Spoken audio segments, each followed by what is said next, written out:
Budget में समावेशी और इनोवेटिव युवा भारत की युवाकांक्षाओं का प्रतिबिंब। पीएम मोदी। प्रधानमंत्री नरेंद्र मोदी ने अंतरिम बजट पर कहा कि इस बजट में युवा भारत की युवाकांक्षाओं का प्रतिबिंब है। बजट में 2 महत्वपूर्ण निर्णय लिए गए। अनुसंधान व नवाचार पर 1 लाख करोड़ का फंड बनाने की घोषणा की गई। बजट में स्टार्टअप को मिलने वाले टैक्स छूट के विस्तार का भी ऐलान किया गया, जिसमें राजकोषीय घाटे का नियंत्रण में रखते हुए पूंजीगत व्यय को 11,11,111 करोड़ रुपए की ऐतिहासिक ऊंचाई दी गई। प्रधानमंत्री नरेंद्र मोदी ने अंतरिम बजट पर कहा कि आज का ये बजट अंतरिम बजट तो है ही, लेकिन ये समावेशी और इनोवेटिव भी है।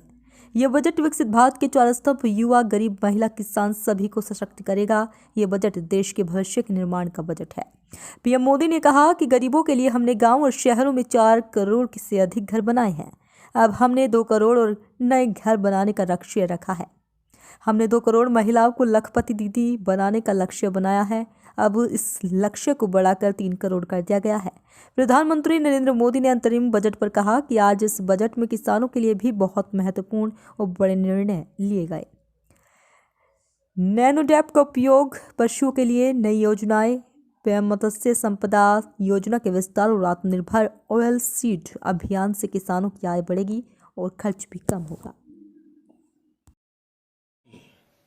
साथियों, आज जिस इनकम टैक्स रेमिशन स्कीम की घोषणा की गई है, उससे मध्यम वर्ग के करीब 1 करोड़ लोगों को बड़ी राहत मिलेगी।